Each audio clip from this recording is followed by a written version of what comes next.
welcome back to Pihoa Network, where we delve into the post-independence history of Africa. I am your host, Lilian Wambura, and today we journey into the turbulent yet fascinating history of Equatorial Guinea, often referred to as the land of paradoxes. Stay tuned. Equatorial Guinea, on the west coast of Central Africa, comprises a continental region known as Rio Muni, which shares land boundaries with Cameroon and Gabon and 5 inhabited islands. The two main islands are Bioko, formerly Fernando Po, and Annobon. In 1778, Portugal ceded commercial interests in the Gulf of Guinea, including the islands of Annobon and Bioko, to Spain in exchange of western Brazil. Rio Muni was granted to Spain in 1900 by the Treaty of Paris.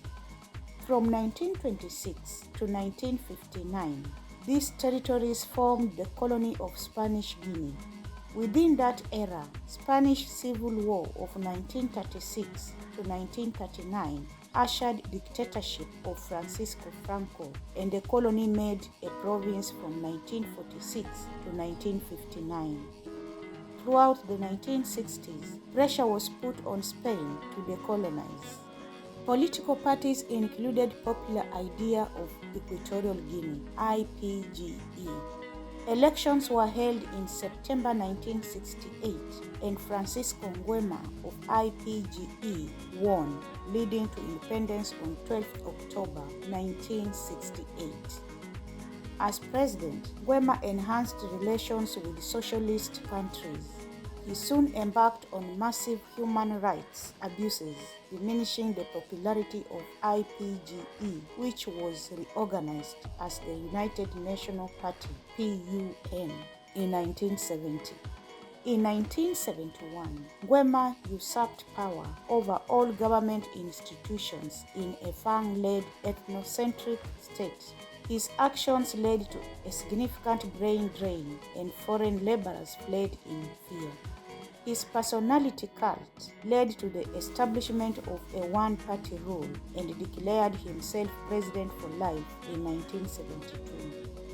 In a constitutional referendum of 1973, a centralized presidential system was established. As part of retrogressive policies, he ordered all schools closed in 1975, followed by churches in 1978. Widespread persecution akin to genocide was meted against the Bubi of Bioko, resulting in their mass exodus.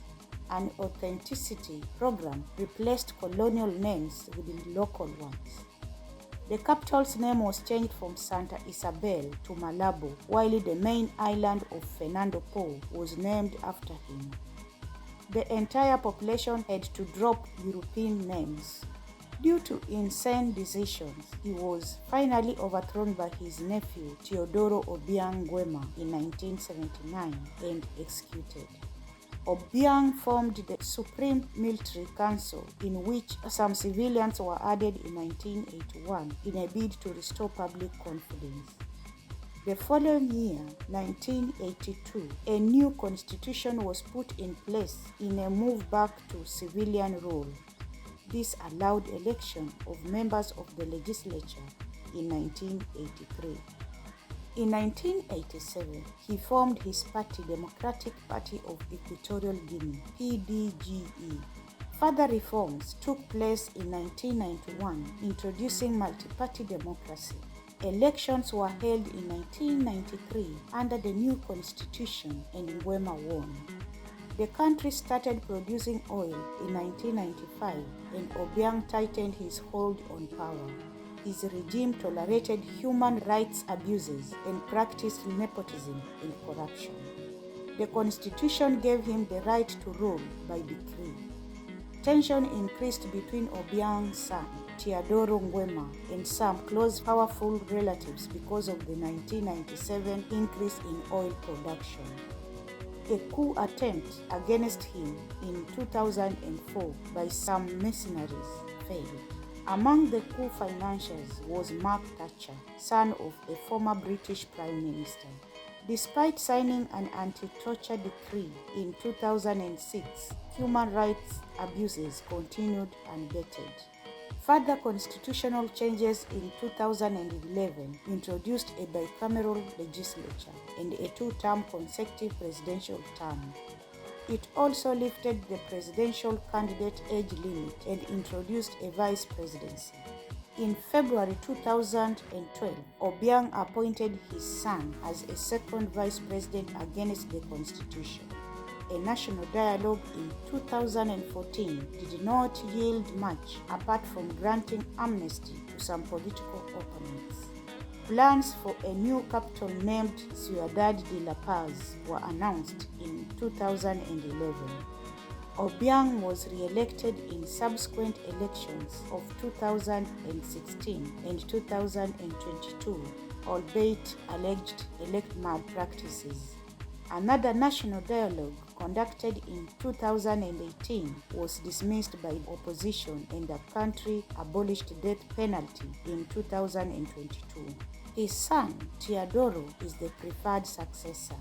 Equatorial Guinea emerged as a product of the Spanish dictatorship.